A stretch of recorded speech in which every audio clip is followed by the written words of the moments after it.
Over there! We can't let him get away! Too late, fool! You will not escape! Us? What in the name of... Gary? I'm sorry, okay? I hadn't prepped this part of the dungeon yet. I haven't had the time. But you don't suffer from this, do you? For more than 2 years, you've helped us to enhance our tools, grow our map libraries, and given us a warm welcome in the community of map makers and game masters. We are honored to be part of this community, and all we can say is thank you. Bring it on.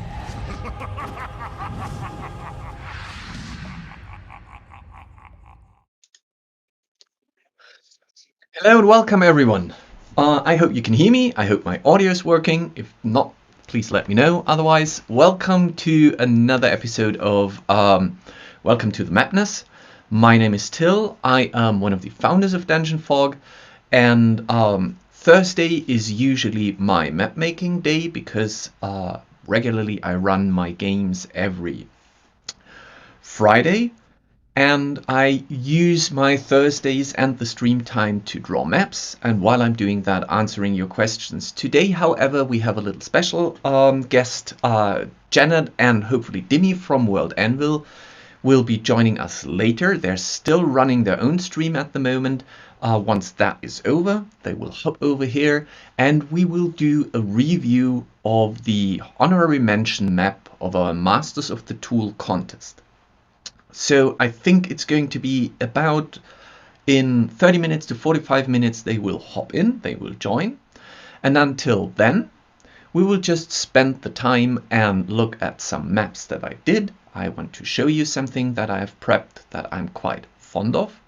And as always, I will be there answering questions and tell you stuff that you want to know. All right, so... by the way, if suddenly some alarm goes off, don't worry about that. This is just my, oh my god, I need to send Janet my Zoom link alarm. Otherwise they will be waiting outside the door and no one lets them in. Right, okie doke. So, let me just see if I have the map open. Yes, I think I have. So... loading it up takes some time. In the meantime, how's everyone doing?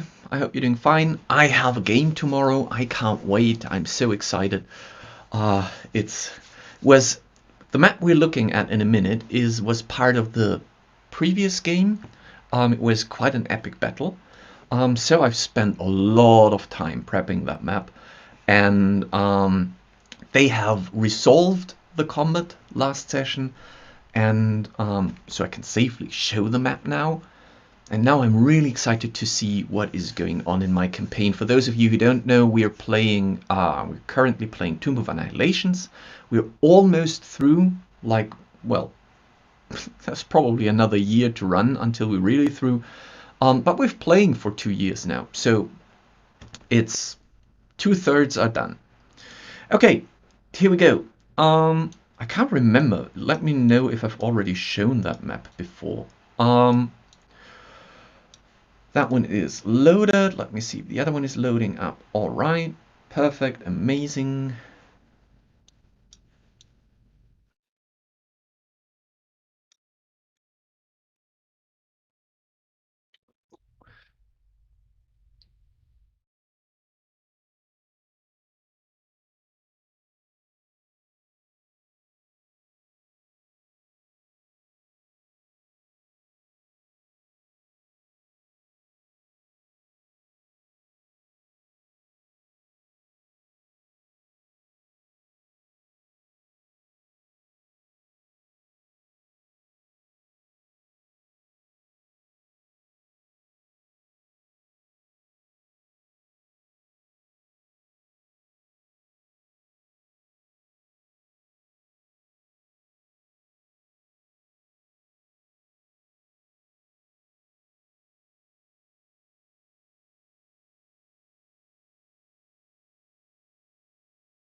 Okay, yes, I somehow managed to mute myself.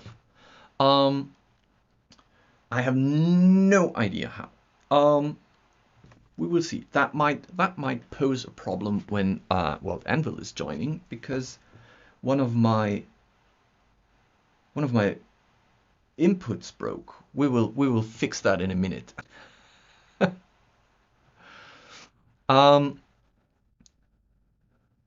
Well, no, this time it was talking, suddenly drop, and I don't really know why. Let me just quickly figure that out.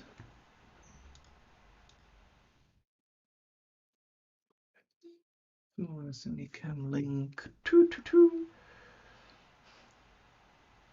Okay, we will see. We will hope for the best and see what happens when World Anvil joins.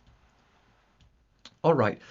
So all of those assets here are used from. Come on, move down. Are used from DungeonFog, and this actually is a cliff. This is a cliff asset from the terrain pack that I used, and I kind of just scaled it up drastically and placed it down here to give this cliff, let me zoom out a little bit here, to give this whole cliff the feeling that it's looming over the city. In regards to the elevation and the way I did that, that is actually a quite easy trick. And I can show you, where can I show you? Let's just show it here. So what you do is you use the brushes tool. Just needed to remember what I need to do. You use the brush tool. You pick. Let's use grass. You pick a grass texture, and you just start brushing. Wait, there is a little spot here. I want to have that too. So once you have the first layer, all you need to do is you go in, duplicate, and then shift it, make it a little smaller, and shift it somewhere around, something like here. The effect is not visible at the moment, which is fine, because the lower, so now we have two layers here, an upper layer and a lower layer. The second I start to tune down the color of the lower layer, it will automatically start to look like it is elevated. Now the second thing I do is I go into the upper section and I increase the scaling, let's say by 250. So I increase the scaling a little bit, which means that now I have a smaller scaled ridge and a bigger scaled top. And I can go in and do that more often, and thus create, and also you can rotate a little bit, and thus create this. So now I need to make you a little bit darker.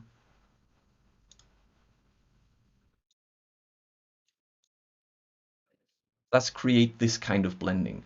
Now, the final touch is, from my perspective, is just to duplicate it once more. You can leave it as big as it is, probably make it bit smaller, put it here, and this one is going to get incredibly light. But we're not leaving it like that. What we do is we go into the edit mode. So now we can edit this, and now we go into subtract, and now we just create those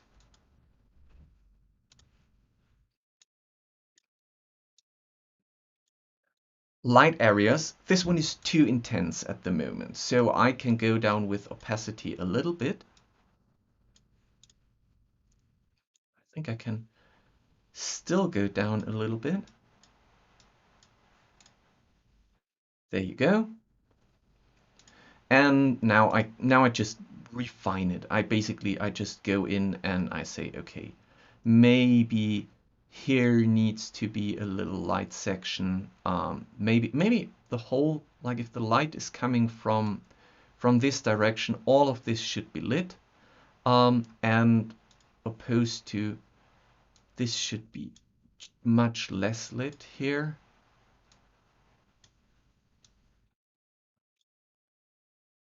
And we don't need that one. And maybe we break it here.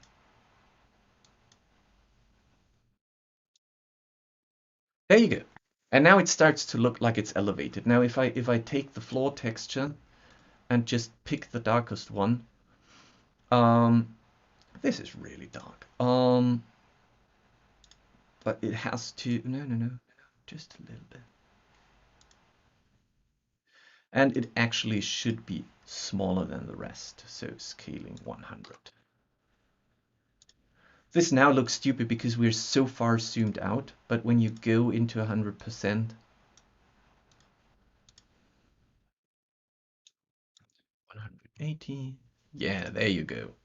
Now it looks a lot better. So this is all I did. Let me just get rid of that level. This is all I did to create. As you can see here, we have those, come on, let me select it. We have those lighted areas. We have some darkened areas here. So I've added some more darkening here, light areas, and then I've painted on top of them. So this is a nice way, and also kind of following, if you look at that path, it's not a straight path, but I tried to reflect by the way that it shapes. I tried to reflect that it's leading upwards. And all of that combines then into this, it's all 2D, but it kind of visually creates this three-dimensional effect. But to be honest, this is a nice map and I like it a lot, but this wasn't the wow effect that I wanted to present to the party. Story-wise, it's really simple. Basically, here in the dark area behind, you can see that there is kind of a fortress. It's a fortification. It's barracks, and the big evil, the big bad, he wants to destroy that. So he created this summoning portal, this conjuration stone that he uses to summon the forces of nature to throw a massive rock onto the barracks to just get rid of who's ever in there in one throw. So while the players are trying to reach the top of the hill, they have to fight enemies, and there was quite intense combat going on. But they had to do this before he can finish the ritual, and the ritual itself has several stages, and that was where I wanted to bring the big wow effect to my players, because I think the first stage was a shaking ground. The second stage was when it really got exciting, because the second stage I cloned this map and I've created this.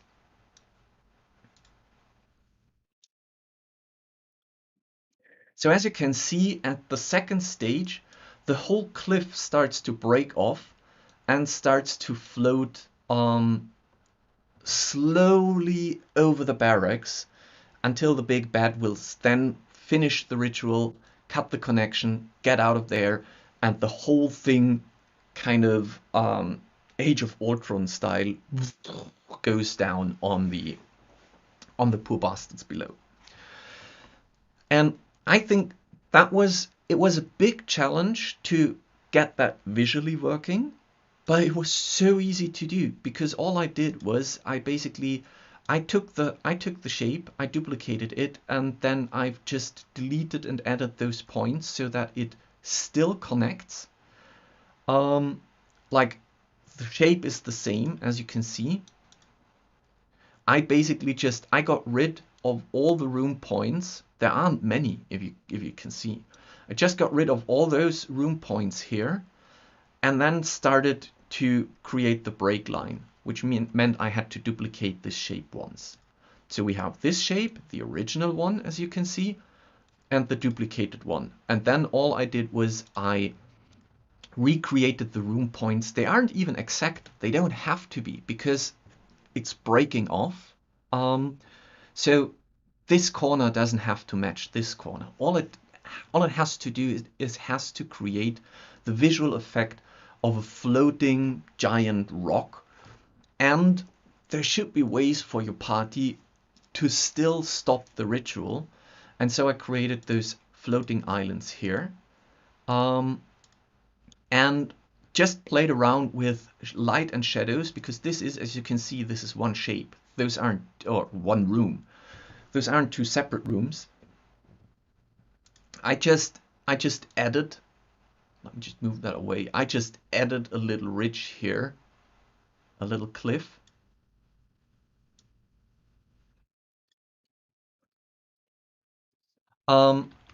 And then I've added the dark brush. So Larsus asks, why did you do the map with rooms instead of just shapes for the landmass? Wouldn't drawing the landmass have been easier than adding all the walls? Yes and no. The problem is, if you do those things with shapes, you can't brush them. Whatever you apply as a brush to that would bleed over the edges, and then you would have to redraw and erase all the details around, which I kind of circumvented because I've just created rooms there, and as you can see, they have just an outer wall thickness of 1 and an inner wall thickness of 1, and just black.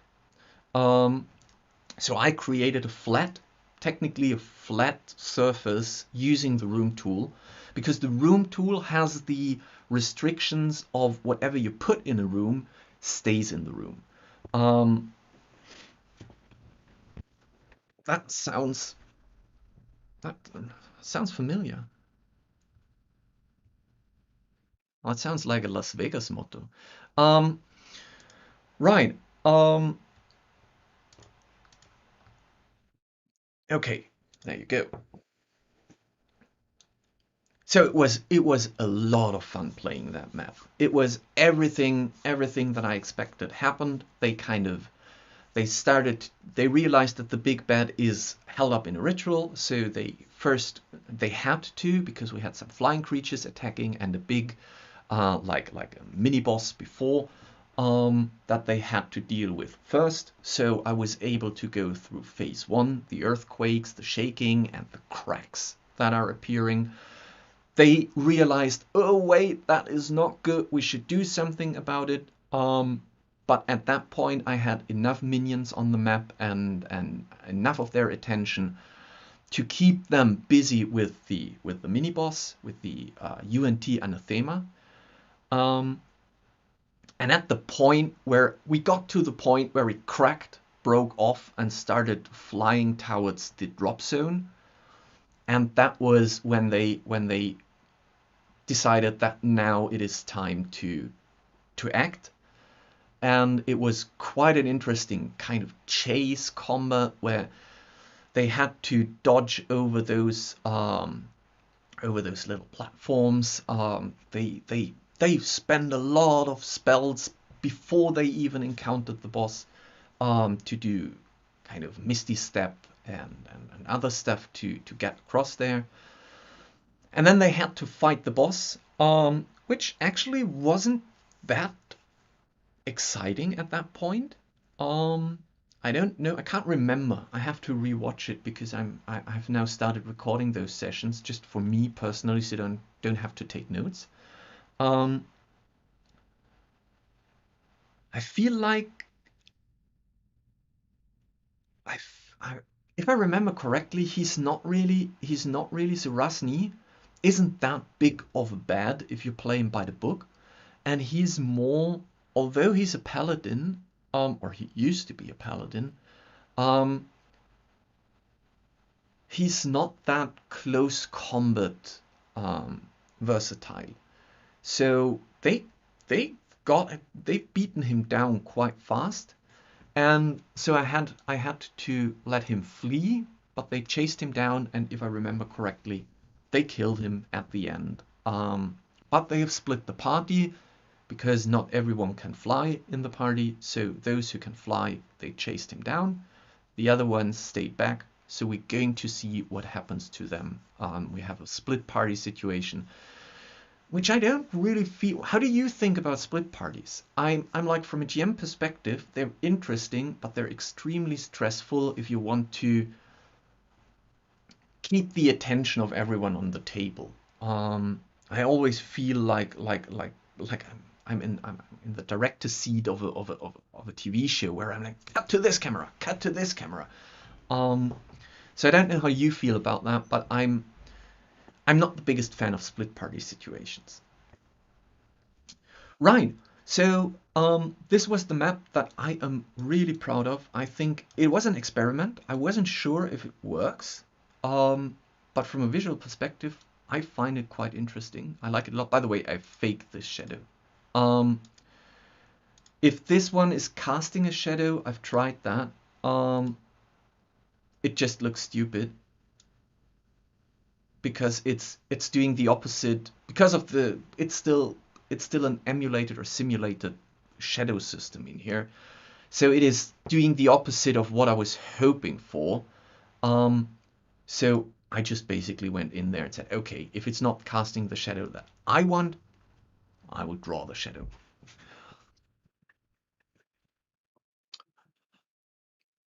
Yeah, split party are nice, but not in D&D when combat can take over an hour. Well, if you have two combats going simultaneously, that might be even more worst case for me. But still, I feel like it's putting a lot of stress to the GM, managing split party situations. So whenever I can avoid it, I'm happy. Whenever my party avoids it, I'm even more happy.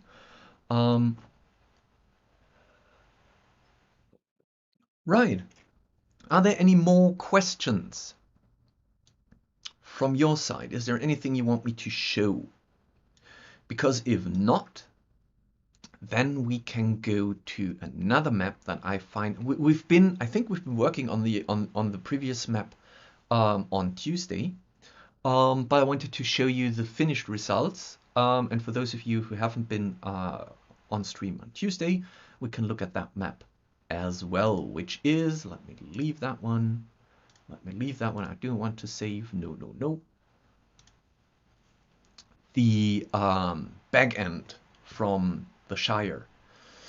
So I think tomorrow, I'm not 100% sure if it is going to be released tomorrow or if it's going to be released somewhere over the weekend.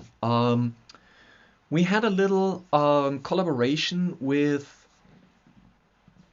Real Terrain Hobbies. For those of you who know them, this is an amazing YouTube channel. I can only highly recommend if you like building real terrains, or if you like 3D printing, painting miniatures. Real Terrain Hobbies is a really great channel, and they're always doing cool stuff. It's all about building real terrain or building a real castle, building fortress, mini, painting them, and a lot of good advice for 3D printing. And Real Terrain Hobbies have started what they're calling their most epic project ever, which is a big, massive map of the Shire from Lord of the Rings, where the hobbits live. And we were fortunate to meet them and started and we were invited to do sponsoring for them, so we did an integration with them and we're sponsoring one of their shows.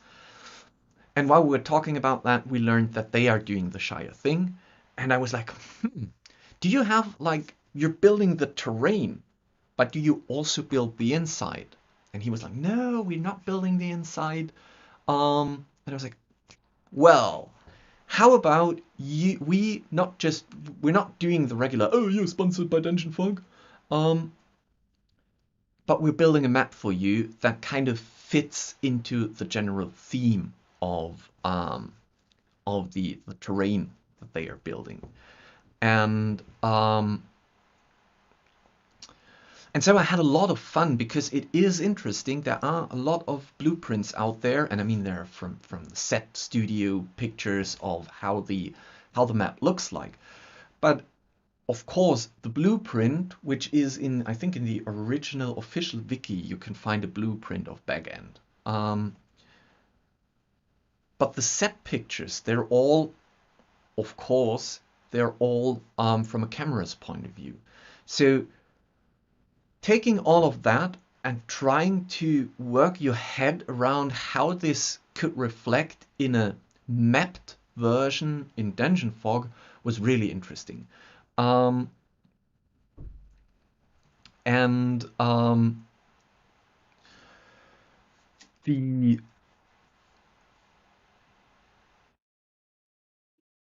I think the biggest challenge for me, that is often the case for me, I don't know how you feel about that, is there is a point in map making when you start and you look at the thing and you're like, this is never going to work. This is not going to go anywhere. This is terrible. And it's always hard to overcome that point where you just need to bite down and keep working, because eventually at some point it suddenly then starts all to fall together. I think here we have the lighting off. Let me turn the lighting on. Which will take a while because there are a lot of lights and it's a big map.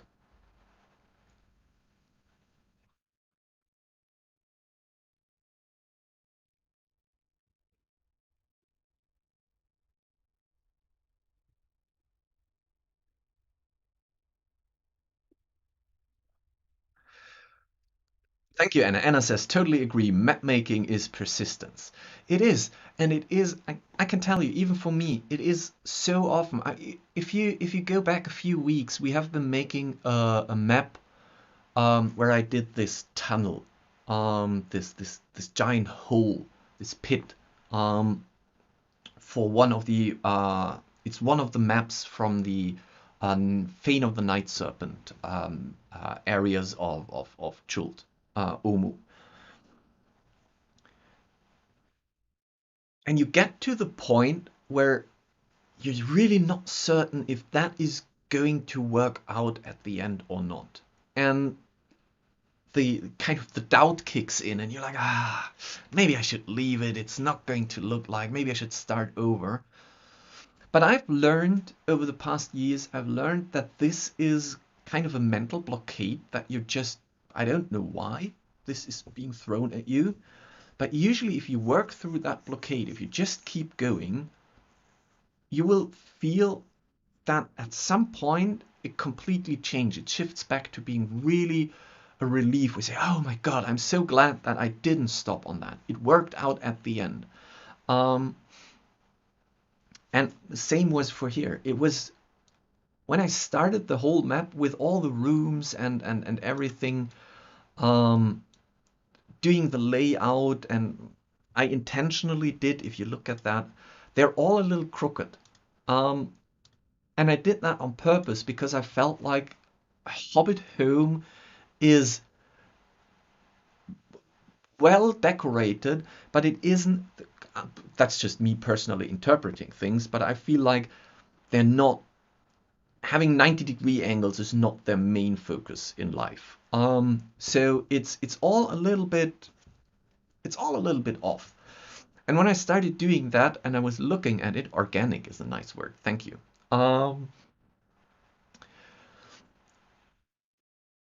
When I started doing that without the decoration, with everything, when I look at the plain map of the rooms without decoration, I'm not going to. Let me see. I think I have a duplicate of that. Let me open the duplicate. No, this is the wrong my maps.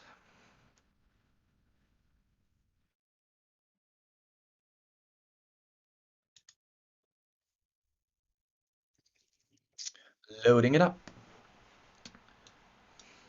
Yeah, that is really empty, but that's not because the map is empty. But that is because I have hid my rooms. Unnamed room. Unnamed room. Let's just do that. Takes a bit.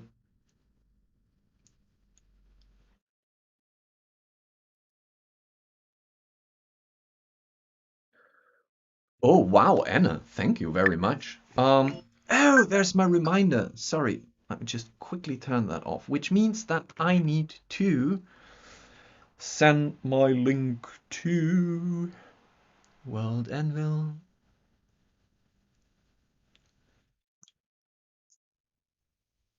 There you go.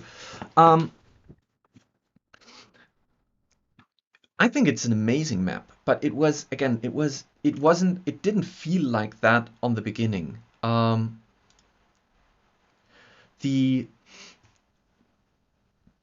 So this, I think this was one of the points where I was like, I'm not sure if I should finish that.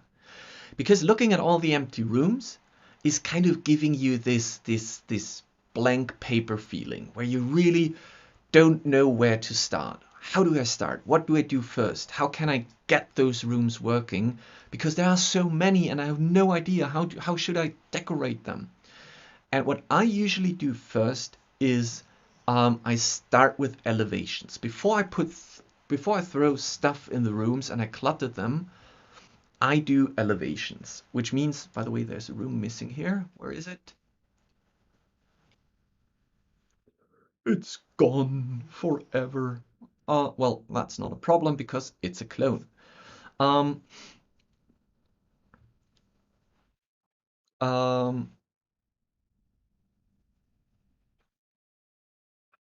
Yeah, Roger B says those Hobbit dens, they would grow over time, where you start with a small hole and you start decorating that, and then it grows, it grows, it grows, it grows.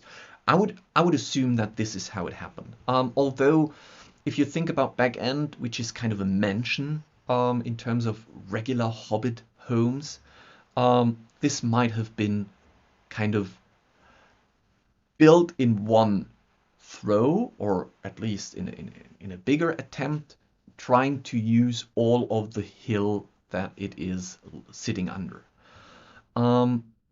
So what I usually do, coming back to here, what I usually do is before I start decorating stuff, naming rooms is always helpful, so you know that this is the entrance hall, and I think this is the parlor, kitchen, dining room. So naming them is helping because it kind of gives structure to the eye.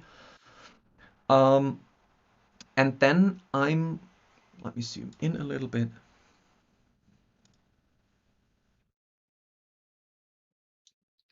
And then I'm just going from room to room, and I'm like, okay, where do I need stairs? Ooh, we're being raided from World Anvil. Hi, Anvilites. Hello, everyone.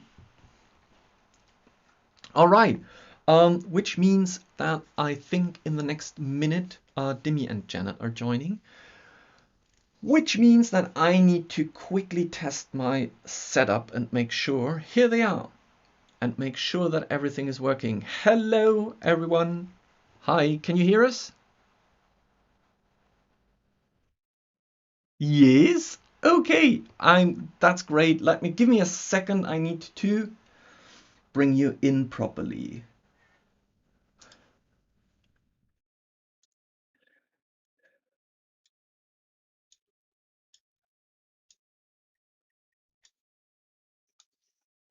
You're getting bigger, my friends. Give me a second.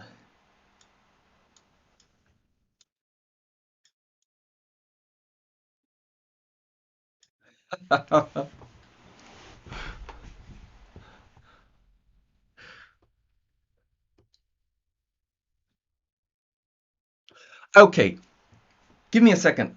Wait. Dimi, Janet, sorry, this is one of the problems I had before, and that is I don't have Zoom audio from the others. Zoom audio. Can you say something again?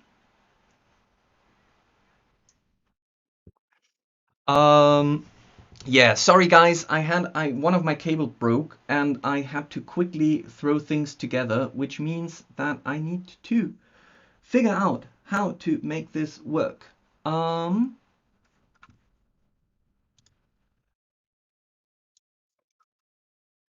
Let me see if you are working on this one. Can you say something? Jumping. I think you're hearing them now, right? Are you? Because now I fixed it. Now you see. Now you're not seeing them, but that is actually echo on my end. Okay. There you go. Now I'm not echoed and you can hear them, which is getting better and better, which means that I can now. This is not a World Anvil stream. We're not the only ones with audio problems. What is happening? It's okay, Till. Okay. It's getting weirder and weirder. Don't worry about that. There you go. How do you feel about that? It's great. I love it. Wait, I wanna be like this. Okay, this we're going to get fixed too. There you go.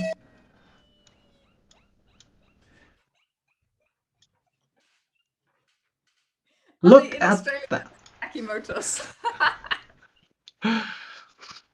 Yes, from Austria to Australia. Okay, I think that is working. So all I need to do now is I need to shift that over. Or it looks like Mapness. There you go. Oh my god. Okay, technical problems while streaming and having guests. Till, you can hear us, right?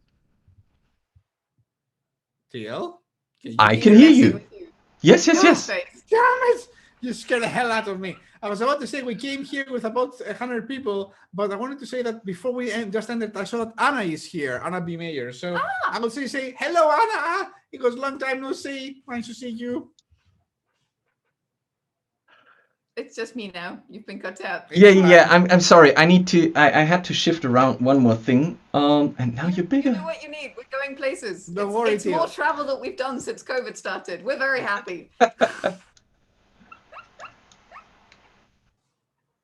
I think I can live with that. Are you happy? I'm happy. We're Yay, happy. we're happy. All good. Okay,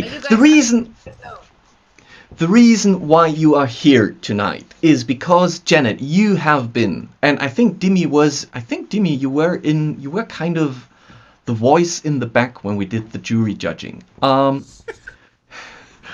had the Masters of the Tools contest in a month ago, I think, in March or April. And Janet and Dimi, you were part of the jury to judge the winners' maps. And it was quite intense. There was a lot of points being thrown around. And at the end, I think it was you, Janet, who kind of nominated the honorary mention. I think you and Guy, you were both like, this is the honorary mention map. We should definitely give it a mention. And that was this map here. The city of Katora. And the reason why this needs to be mentioned, I think, and needs to be honorarily mentioned with a badge and a thank you and a congratulations was because for those of you who know DungeonFog and you look at that map, you know how much work that must have been. This map is, I'm zoomed at 19% at the moment. This map is massive. Massive. And that all of those buildings are built kind of separately on separate layers with separate stuff, and then it's named and it's organized, and it's just amazing. Yeah, that's a lot of work there. It's a lot of work. So we felt like even though we've seen maps that were kind of more qualified to win at the end, they just got more points from the whole jury. This was one of the maps where we said, oh my god, we're so impressed by the sheer work that was put in there. And also, I feel like it is quite an interesting... Let me get out of here again. It's quite an interesting city concept. I think you had something to say about that back in the judging process. Because I think what you mentioned was that it is really weird or an interesting concept of why is the castle at the edge of the city. Yeah, so there are some defensive ramifications for putting your castle at the edge of the city. Often castles are in the center of cities. Now, the reason that happens is that castles tend to grow on tend to be built on defensive locations, right? And then the city grows around them. So if you have a castle on a corner like that, it's usually because of the topography, because the topography makes that the highest point. It's super defensible, and then the whole city is downhill. Yeah. So, since we don't see that happening, I have to assume that somebody made a choice to put the castle at the corner of the city, which means essentially if I want to take that castle, Yeah, I'm just coming from nothing here. in my way. I can just like leap over the wall.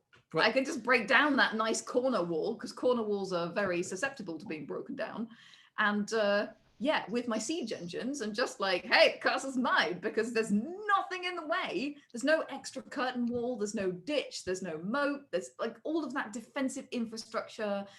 You might in later era, I don't know when this is supposed to be, but in later era you'd see sort of what are they called? The starry pointy bastions, thank you. You'd see sort of layers of bastions which would funnel people into kill zones.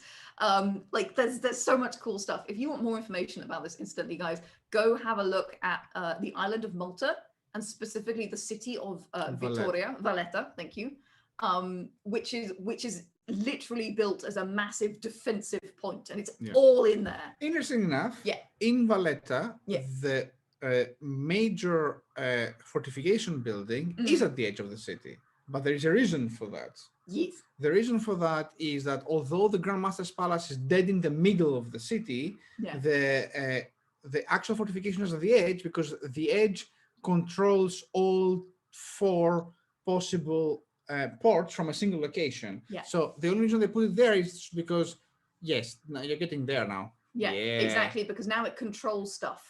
It can actually control a possible port, and also it is definitely overlooking the water, kind of thing. Like and what you may see. Oh, I'm on the wrong level. Man-made islands with sea chains that would stop a naval attack. Right, there's a lot of stuff that you can do then. That's again defensible, unless it's just a fancy manor house. If it's a fancy manor house, it's fine. If it's an actual defensive structure, it's sort of in the wrong place. Yeah.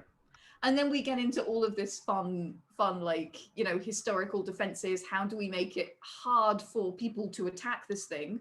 Because there's great story in that, right? That's where a lot of quirks can come within a city as well. And that's why we care, essentially. It's not just like, oh, I'm being nitpicky. You can derive great story from this. You can bring in great challenges for your players or for your main characters to take this thing because you've set it up right. This, you just hop over the wall, like literally a tall ladder, and it's mine. Even in ancient Athens, that the Acropolis, it means strictly the edge of the city, it used to be an Acropolis for a very short amount of time. And when they've built their defensive walls, the wall line did have the Acropolis bang on the center. So it was actually a secondary point of defense on a hill that was literally not scalable, that had its own walls anyway, just in case. Kind of thing. So yes, definitely, even the Acropolis is not in fact in the edge of the city, is in fact in the center of the city on top of a very, very, very big hill kind of thing. Yeah, absolutely. Yeah, so AK Writer mentioned that, and I think you've agreed. The second you put it on, you put water there, it gets defensible. You can defend it now. Also, can I just say, I want to send you a letter, Janet, and I want to see you taking that wall and owning that castle. I just want to see that. I like the picture. Well, I have to tell you, there's so my mom is an archaeologist, and for a lot of time she taught. And one of the things that they talk about with motte and bailey castles, which is essentially the motte is the sort of the downstairs bit, the flat bit, and then the bailey is this like big heap of dirt. And sometimes they were constructed, and sometimes they were natural. And then you'd put your defensive thing on the top of the bailey, right? On the big hill at the top. That's exactly what we've been talking about. They got a bunch of students to run up the bailey because the students were going, oh, it's not that high. I could take that. And so regular modern day students with modern day diets and modern day medicine, but also without carrying armor and weapons, and not in the pouring rain, because this is England, so generally it's pouring with rain. were asked to run up the hill, and almost all of them failed to get to the top. No, not fight the Not castle. quite at the top, just run up the hill. Just going up the hill. So, we see these things and we're like, oh, what's a hill gonna do against an angry Roman? Well, quite a lot, actually. Like, it really is a barrier. Like, you really can use elevation like this. And as we're a talking barrier. about cliffs like Edinburgh Castle, for example. Edinburgh Castle, it is untakeable. Like, there is only one way in, and that way in has so many layers of defense before you go there that you better That's just kill also, yourself I mean, before you try. that's also why a lot of those castles weren't really taken, but just besieged until everyone starved in there. Yes, exactly. Yeah, exactly. And that's why they did, that's why they had dastardly tactics like tunneling underneath walls to cave them in, which is what Henry VIII was famous for. Henry VIII? Henry VI. There was a Henry. He did tunneling. But I think that Till is absolutely right. That at some point, if you have the benefit of time, just waiting it out is a really good tactic, because simply enough, you won't have to spend any of your soldiers. Nobody will die. You just camp out. You don't allow anybody to come in until the point that the last people who are really starving either give up or they try to make a lame attack that will probably fail. And at this point, it's not even about, in fact, winning the army. It's about going away. The biggest problem with that used to be that I don't know what the English term is, but when you don't have your regular standing army, but you have those hired soldiers, mercenaries, mercenaries, was But also besieging castles with a lot of mercenary troops got really expensive. So that was why they often tried to run down the walls, because they were just running out of money. That was one of the reasons that England acquired so many counties. Okay. Because of wars that with France that took so much time, they had to find a way, the king had to find a way to reward people who took part on an extended amount of time. Because normally, when you have a fifth contract, like you're a count or a duke or a lord or a knight, you are hired, in fact, for 60 days a year. Yeah. And when you don't, you actually have to stay there for many, many years, for many, many months, probably years kind of thing. Sometimes they have to find a way to pay you. So they have to cut down the land even more so to give them rewards. Pieces to pay their people. Exactly. I think it wasn't it King Richard the Lionheart who basically besieged his way home from the crusade? He kind of went from castle to castle and tried to besiege everyone just to kind of financially support his way home. Yeah, he was one of those British people. It's one of the ways, I guess. By the way, the chat is quite creative with arming the catapults. I have seen a lot of good ideas what you can put in a catapult and throw over the wall. I'm loving the idea of Stegosauruses as battering rams and T-Rexes to provide a threat to draw archer fire. I think this is genius. I want to live in that world. Speaking about catapults and weird things to put there, let's talk about something that they are actually true. Did you know they actually used to throw dead cattle? I was going to say that chat's been talking about this as well. It was what I was going to mention. Yeah. Did you know also they used to throw cats that had clay pots with fire on their back, so the cat lands, goes on fire, and then starts running around putting things on fire inside the walls? Well, actually, what would happen? So there's a honest to God, there is a German 16th century treatise about this, and it talks about how to besiege a city. And what they would do is they would capture cats from the city outside the walls, and then they would put flaming, basically vessels of flaming oil on them, so that when the cats were thrown back into the city, they would run home. Now, a lot of cats were living in barns, right? Because they were outside cats. They were responsible for catching mice and rats. So they would run back into those barns full of flammable materials that were thatched on fire. And that's how you brought down a city. You set it on fire with flaming cats. This is not a meme. This is an actual thing that actually people did. It's completely insane, but it is documented. There's treatises about this. We know this happened. Welcome to Earth, where whatever you can come up with, someone else already did. Yes, exactly. Someone already. It's crazy, right? Okay, let's Pretty nice. let's return a little bit to the map here. We've kind of sorted now the problem of the castle. What I find quite interesting, and I feel like quite well represented of medieval cities, is the way that those districts are organized with all the inner city walls. So we have the high road, the middle road. Let me zoom out again a little bit so it's easier to see. Oh, that was too much. Now we see it all in all glory. There you go. So we have, it looks like here's a wall. So this must be like the royal district, which kind of is also represented by the name. I would assume that the high road is something like more posh. It can also define the fact that there's elevation on that part. Yeah, maybe there is elevation and we didn't know, right? Like it's also possible. Then we have the middle road, which is, again, I think this whole thing here is its own district. So what would you expect in terms of, I mean, we can see some numberings here, which is on the middle level. One would be the Madden Hotel, the Flying Grill, Macmillan's Jewelry, and Tessa's Enchanting. What would you expect in terms of district areas? What would be the middle road? So they've done what I would expect them to do for what's clearly kind of the middle class area, right? They've made it into fine artisans. So you've got the jewelry, the jewelry shop, you've got the fancy hotel, right? You've got all of these things that are clearly like the middle class for the upper middle class, right? Yeah. So it's the master workers who are working for the wealthy merchants, the wealthy tourists, the people who are traveling, but they're people of means. In our real world, that might also be people doing things like the grand tour. That might be people who are like wealthy traveling scholars, traveling gentlemen.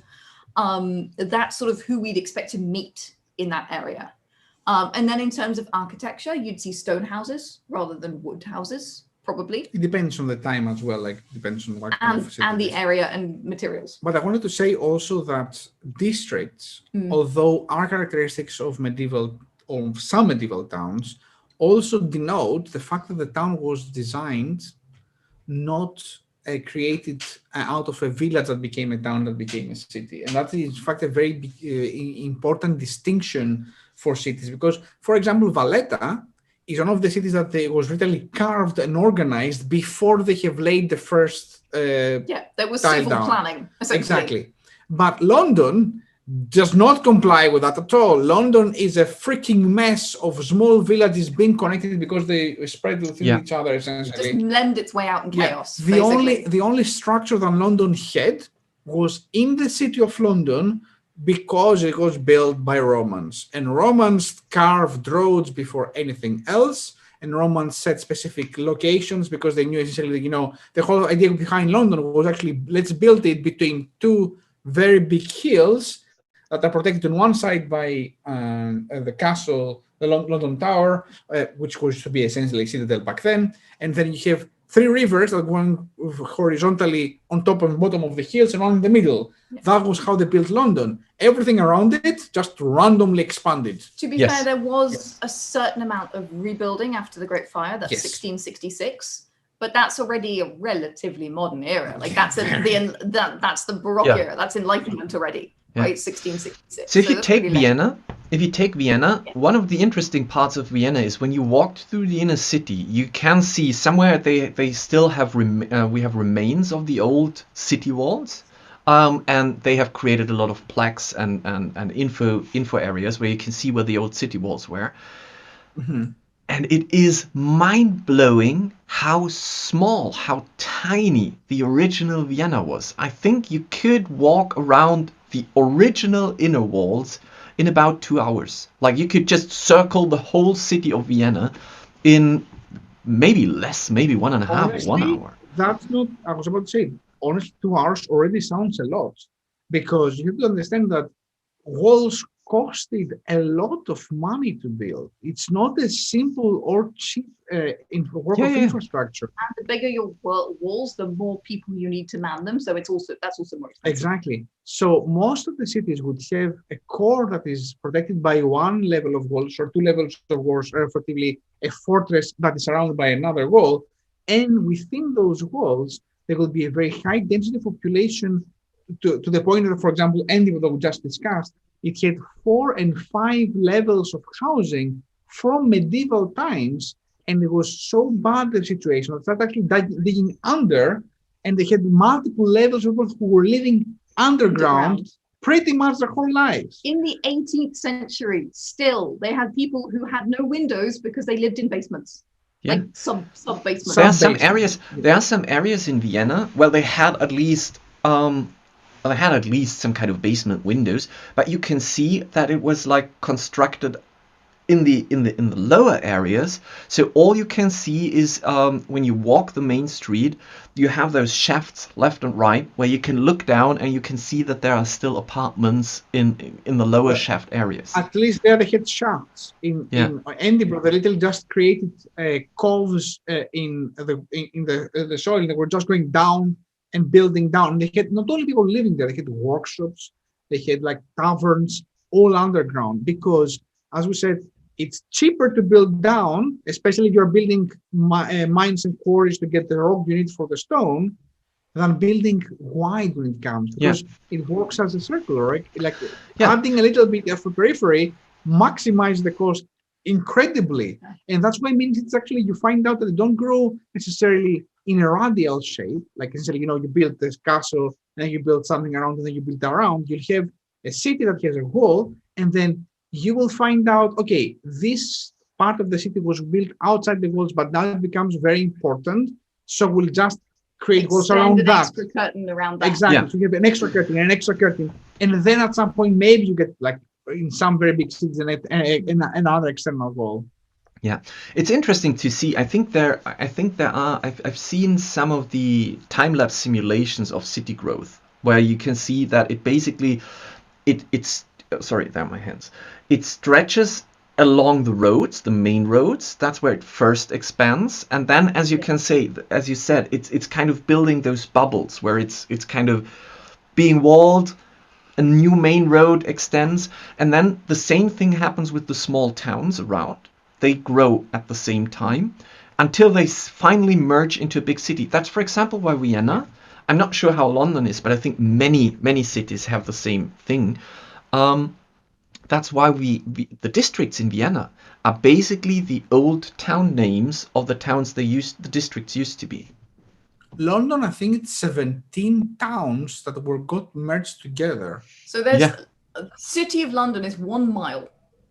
Yes. The City of London is a corporation.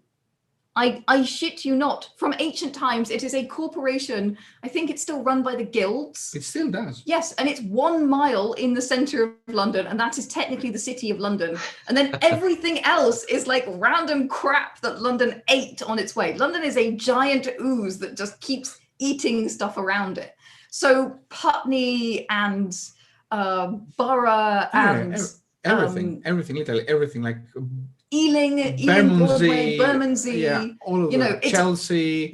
So Chelsea, darling, this is one of the most posh areas of London. It's actually its own thing. Kensington was its own thing. It was a village, right? Croydon, we lived in Croydon. That's an hour and a half away from the city centre. If you actually go by car, but it's still in Greater London. Exactly, it's still part of the London. The only thing that actually holds London together is the M95, which is in fact the ring road they built. Yeah. Considering at some point London maybe reach it, it's already expanded outwards. But yeah, still, that's pretty much the logic. The M25 is like a corset that's supposed to keep London in check, but there's just like bits of London falling out of it. That is how London is, and it sounds like Vienna is very, very similar. Cities are organisms. They grow like organisms, and they subsume other things around them if they are dominant, which, London and Vienna clearly both were. Especially if they're on wheels. Yes, yeah. So now he's talking about the mortal engines. Yes. Where literally cities eat other cities. It's a very, very cool audiobook, by the way, on Spotify for free. It is. The mortal engines. It's amazing.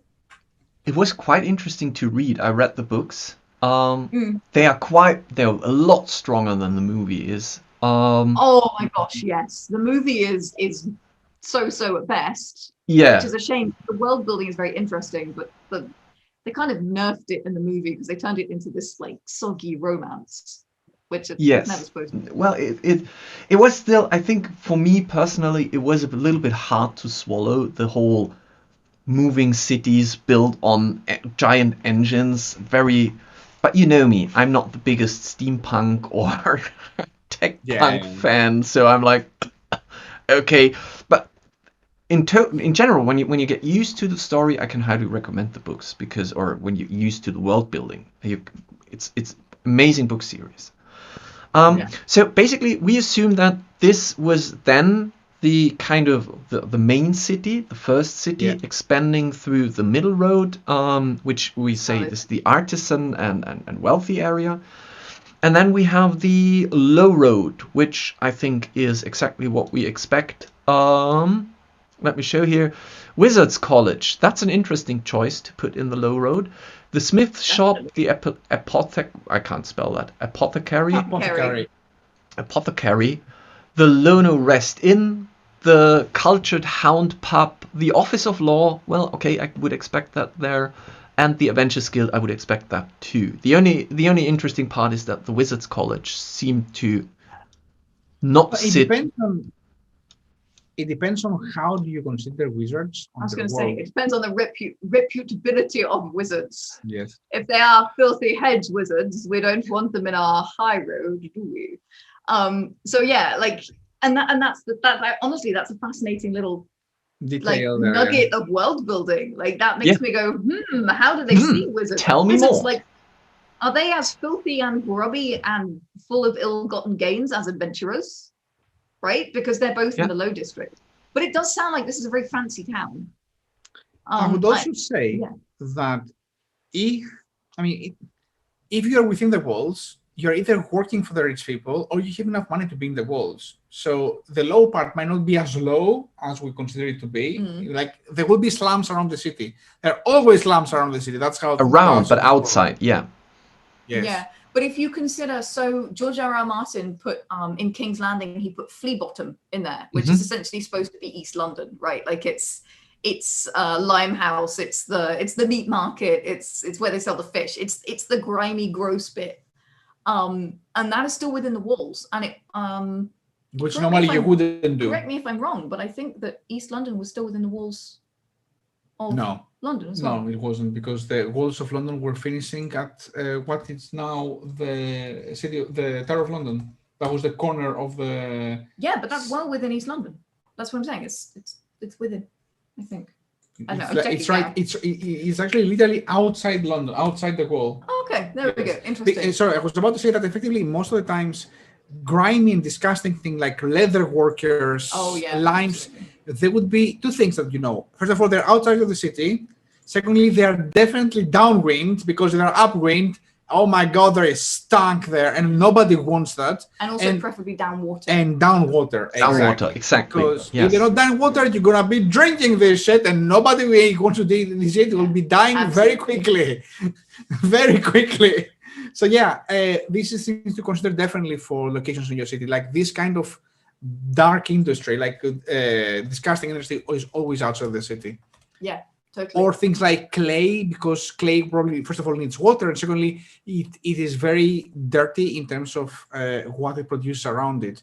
And cities in that time already had problems, because if you think sanitation, and you don't think medieval times, unless you're in Rome or the cultured Greeks, sanitation is you take the poop, you fling it from the top of the fifth floor, it falls to the ground, and pretty much that's where it stays. And I'm not kidding.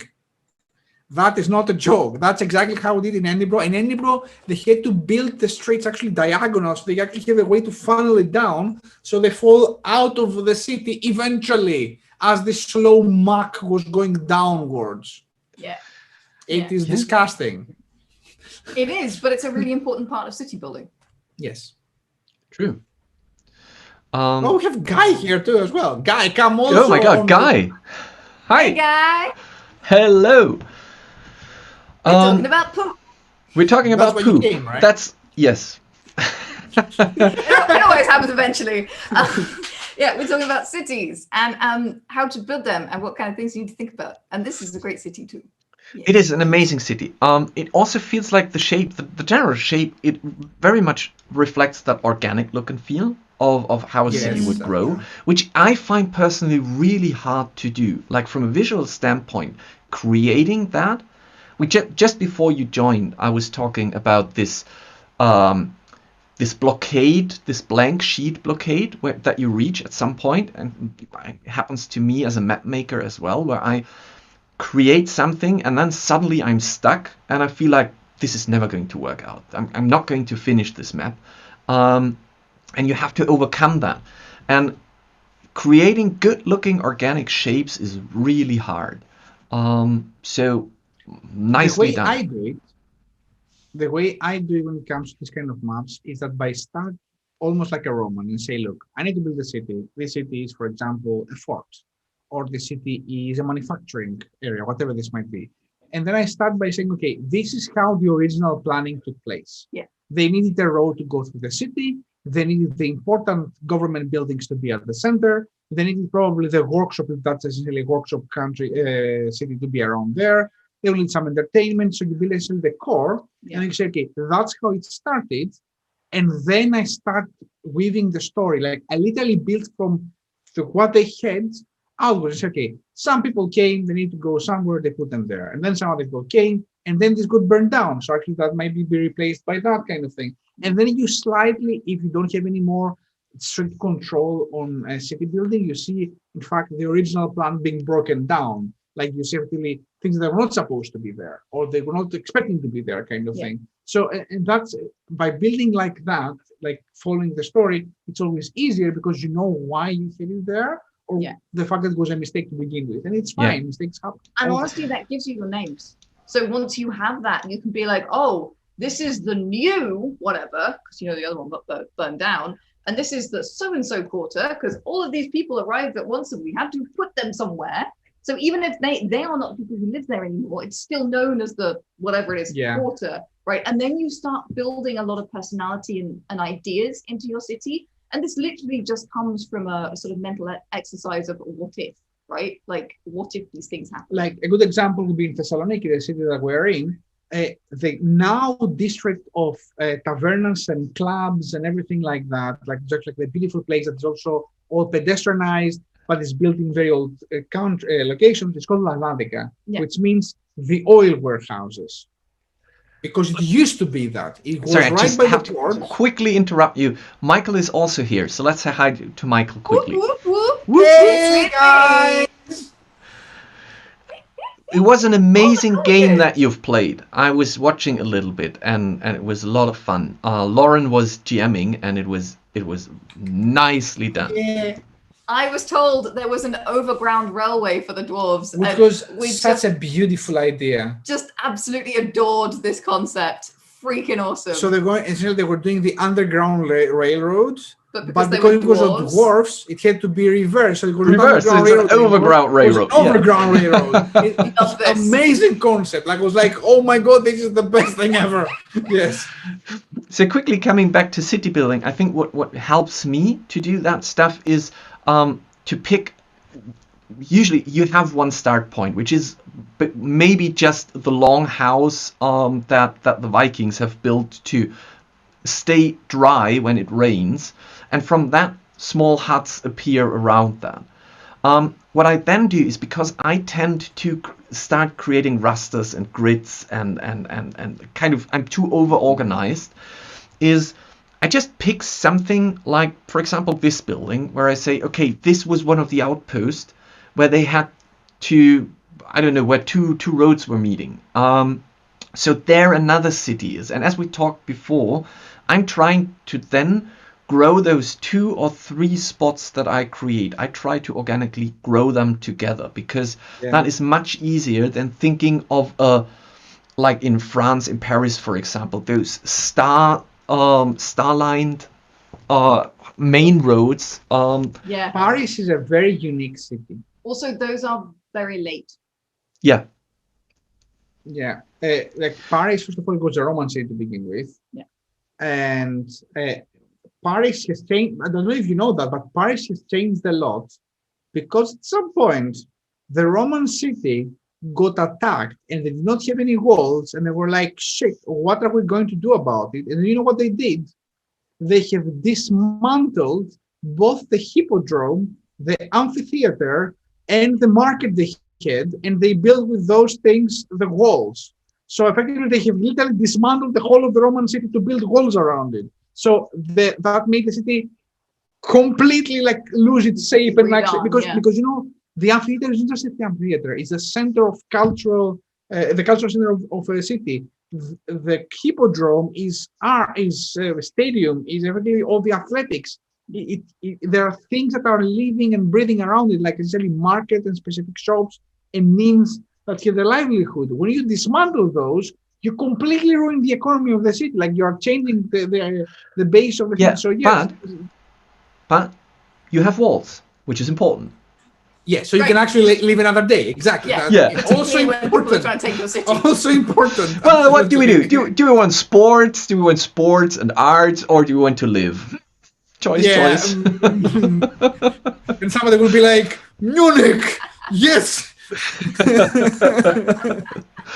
Guys, are there any last advice from you in regards to city building or planning a city in your worlds that you would like to share with the audience? I think that what Janet said about the fact, and you as well, that cities grow organically, that infrastructure costs a lot. So consider what the city would have and what would not have, because not only will show what the city is, but will show also how wealthy and how important the city is. Even if a city is important, is it in the center of the country or is it in the edge of the country? Because if it's important in the center of the country, like Paris, it wouldn't have walls because it does not need it. Well, until it does, obviously. But you know what I mean? It's usually... But effectively, people didn't build walls everywhere, like randomly, like let's wall the city. Like, no, you don't wall the city. You don't need to because, you know, we wouldn't expect that to happen. So the infrastructure of the city says a lot about its story. Also, which is interesting on that one here, is usually, where would you put a city? Like, where would you start your town? That is an interesting question. Janet has a whole video about it, in fact. I just posted the other video in the chat, but it's eating my links. I made 2 videos. One of them is where to put a city on the map, because it's amazing how often people go, "Oh, this is a nice." Discord me the links. I can post them. Yeah, I will do.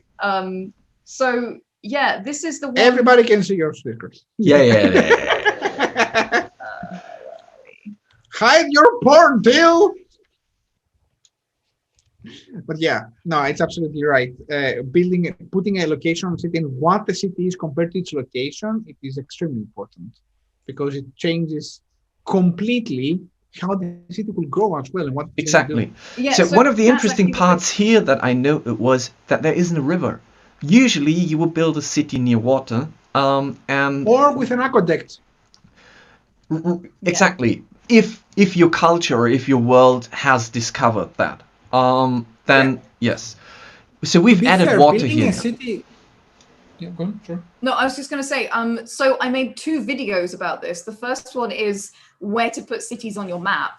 And one of the things I go into is, if there's a river, city will be by a river. If there's a sea, city will be by a sea. Cities are sort of sucked into water, as it were. They gravitate. Well, they need it to grow and to maintain themselves. They absolutely do, but often they're placed in places where they can control water, because water means trade, and trade means life for a city. When we talked about cities are organisms, trade is the lifeblood of that organism very, very frequently. There are very, very little reasons that cities will not be by the water, and that means that there is a resource which is even more important.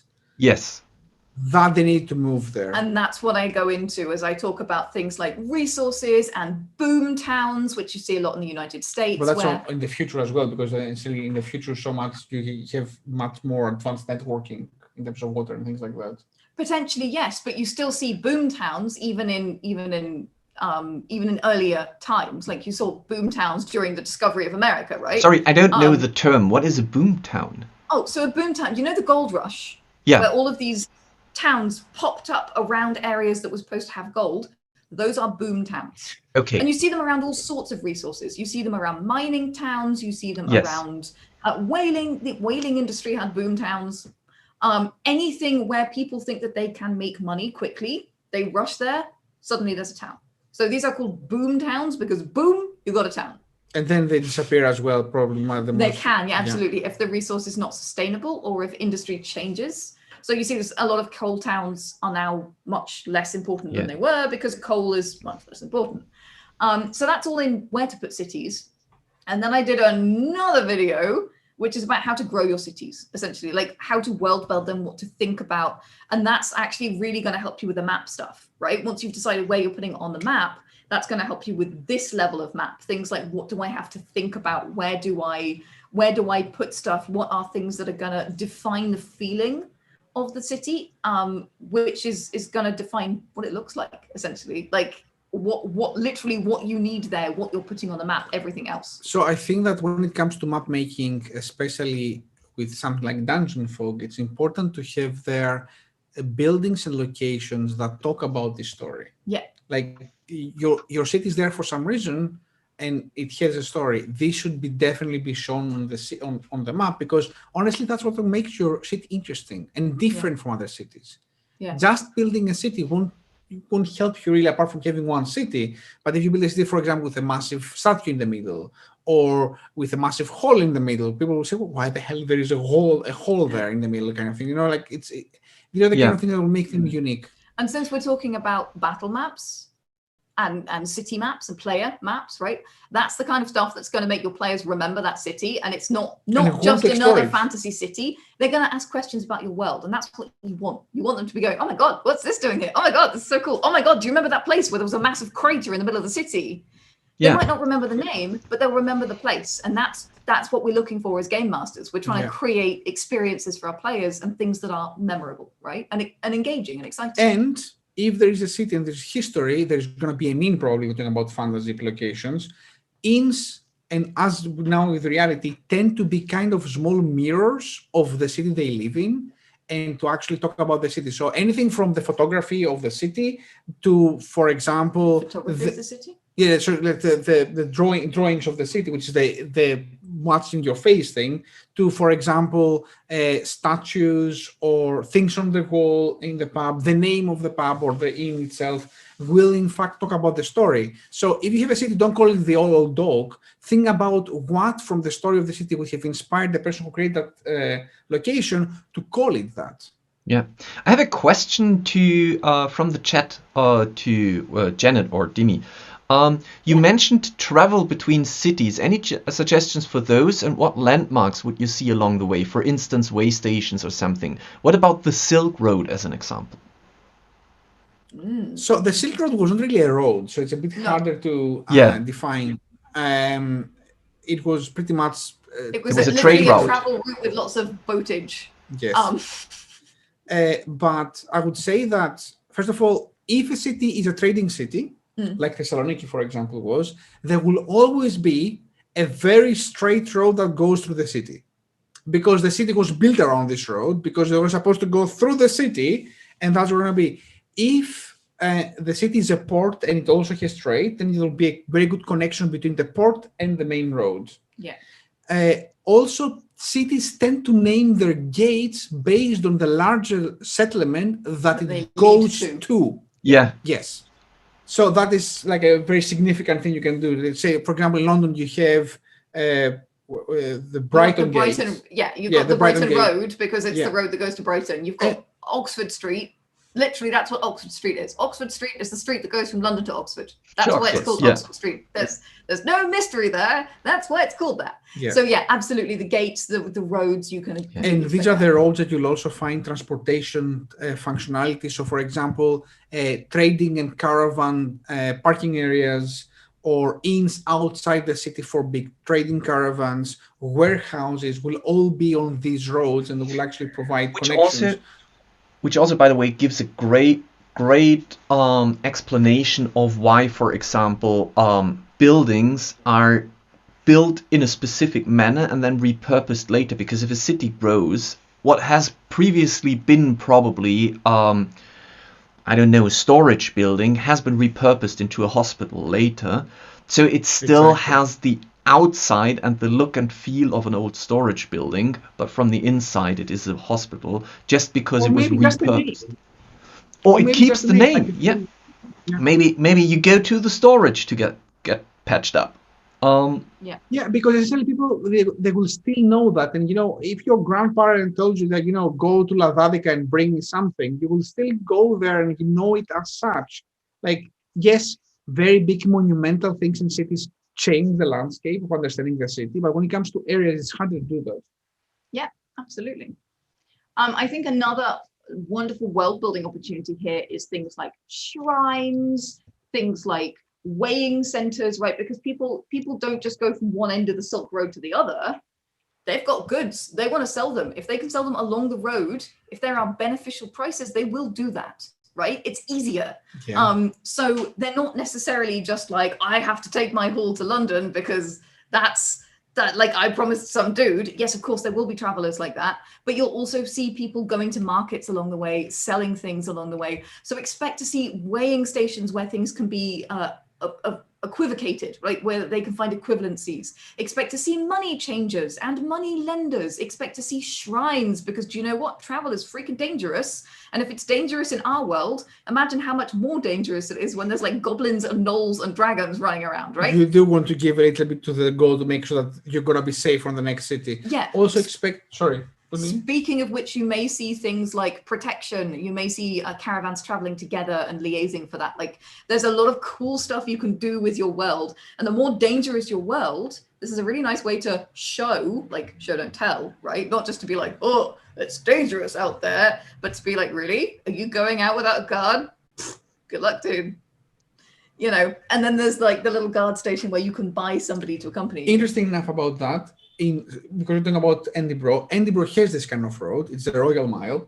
It's it's one of the most core roads. And in the middle of the Royal Mile, there is a very big monumental, I was about to say penis, but I mean pyramid, not pyramid, obelisk, which is the place that, first of all, around there were the most of the inns, so people can actually go there and rest from their travel. But also around this obelisk, there was a whole guild of people who were runners and messengers and people and town criers. So you were going there and you were traveling and say, I need guards, I need extra food, I need extra horses, find me this person, where can I find somebody to buy that? Go and say I came here with 500 gallons of whatever. All of these services exist in the middle of the city, especially if it's a trading city, because that's where you need them to be. So that will be part of this network of roading, essentially coming from one side of the city to the other. Absolutely. And in the 18th century in London, you see all of these flyers that say things like, lately arrived in the port of London, Mr. Chiswick with 18 pounds of the finest Indian tea.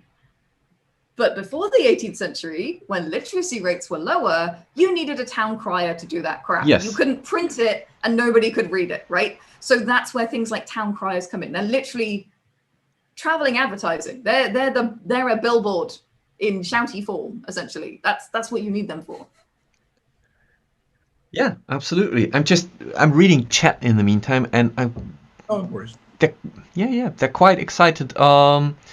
Wouldn't the blacksmith be before the inn tavern, was a question here from Larses. AK Writer says, in the times with the shrines and insurance companies and guards and rules, your travelers will seek shelter with the goblins and gnolls pretty soon because of so much civilization.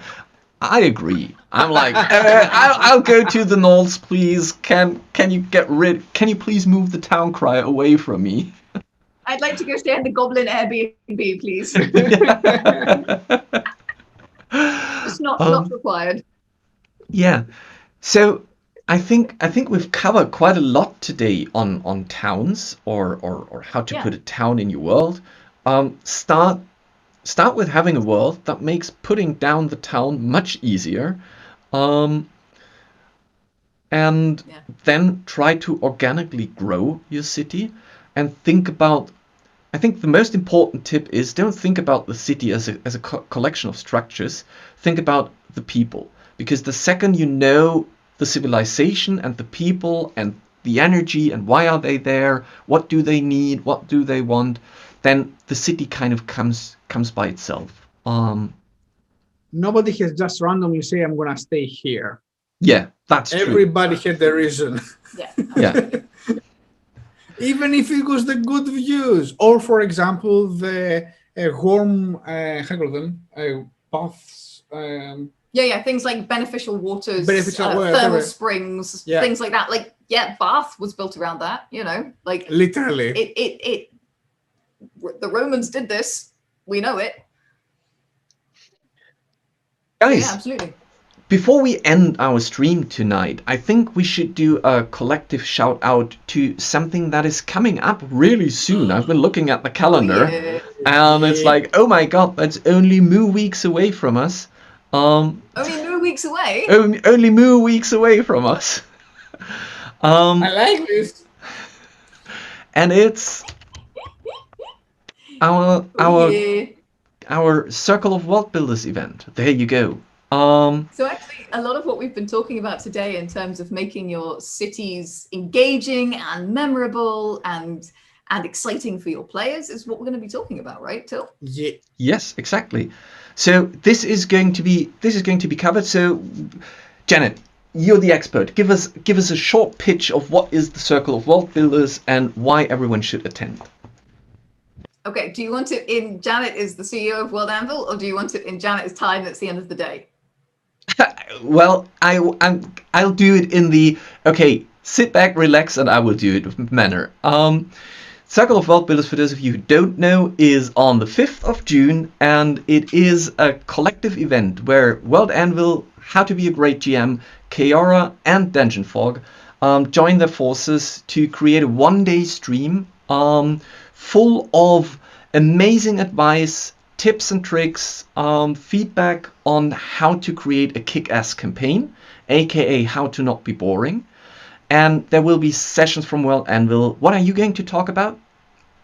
We are talking about how to get your players not just excited about your campaign, but excited about your world. It's one of the biggest FAQs we get. How do I get my players excited about my lore, right? And that's exactly what we're going to be talking about, getting them from the get-go and also in the middle of a campaign. So at whatever stage you're at, we have tips and tricks to get your players more excited about your lore, asking questions, digging into your articles, and generally just getting hyped and running back to your table. That's what we want, right? Yes. And I think then we haven't spoken about before. No, so a lot of this will be some new things as well. Yeah. Amazing. DungeonFog is going to talk about how to create engaging battle maps. So how to not make your maps boring, how to integrate them into your games to be an exciting part of the game. And we're going to look at easy tips and tricks and techniques to make every battle map fit those requirements. Do you know, I can't remember, it's late for me too. What is Guy going to talk about? Guy is going to talk about planning without planning. Planning. It sounds extraordinary, but I think he's onto something, and I'm very excited to see what he has to say. Great GM says random stuff. Random stuff. You know me. We do, Guy, and we love you. And I believe Kaora is talking about how to make your maps feel fantastical, no matter the genre. So whether it's a sci-fi map or a fantasy map or anything, how to make them really feel extraordinary and like you want to jump in and go to all the points of interest, and really like how to make maps that like suck your players into them, essentially. So yeah. So and then at the end we're going to have, I can't remember, we're going to have a panel, right? We're going to sit together chat a little bit. So 5th of June, starting somewhere around for you all over in America and the American areas, it's going to be somewhere in the morning. For the Europeans, it's going to be somewhere in the afternoon. And if you want to know when exactly, where exactly, how, and whatsoever, we are soon going to update our website, which means that Tomorrow morning, Dimitri is doing it. oh well, there you go. Tomorrow morning it's going to happen. So it is. Let me move it down so you can see it. And also I might just copy it into the chat. It is circleofworldbuilders.com. And there you can find everything. If you want to stay updated, if you want to get notifications, if you want to receive stuff after the event, then go there and sign up for the newsletter. This will make our life much easier if we want to hand out something to you. And any last words from you? Is there anything coming up, or are you going into the weekend soon? Are you still streaming tomorrow? We There's are. streaming tomorrow and there's streaming the day after tomorrow. Yeah, so we're streaming tomorrow with our community stream. We'll be drinking wine, dropping news, and generally having fun. And then on Saturday, we're interviewing the Director of Operations of Cobalt Press, talking about how to make an RPG from start to finish. So that is from, I have an awesome idea, all the way to my book is in somebody's hands. So yeah, it's going to be really intensely full of very practical information. Anybody who's ever thought they want to print or publish anything will get something out of this. Absolutely. It's going to be like crazy useful. Okay. Next week we have a very big release on Old Anvil. Yeah. So we're very excited about that. And what else? Summer camp is coming. What's that? Summer camp is coming. Yeah, so our big summer competition is coming. We're really hyped. It already feels like summer here in Greece, which is a bonus. So yeah, we're getting hyped. It has been raining all day in Austria. No, I'm so sorry. It's been like 28 degrees and beautiful here. Oh no, I am so jealous. We haven't seen rain for so long time. We forgot how rain looks like. Shut up. No, I'm so ending the stream right now. Okay. Guys, it was such a pleasure to have you here. Thank you for having us, bud. Yeah, I can't wait to hear about your awesome new releases next week. And from my side, weekend is coming. Tomorrow I still have to work a little bit, and in the afternoon we're playing our office games, and then my family is out of the house. They're visiting a little farm. So I have time to watch all the movies that I never am allowed to watch. Bachelor till. So have a good one. Have a good weekend. Everyone, guys, it was amazing to have you here. Thank you, the chat, everyone, to be there. Love from DungeonFog, from Anvil, and oh my god, I need to find my buttons. There you go. Thank you all. See you. Bye. Bye, guys.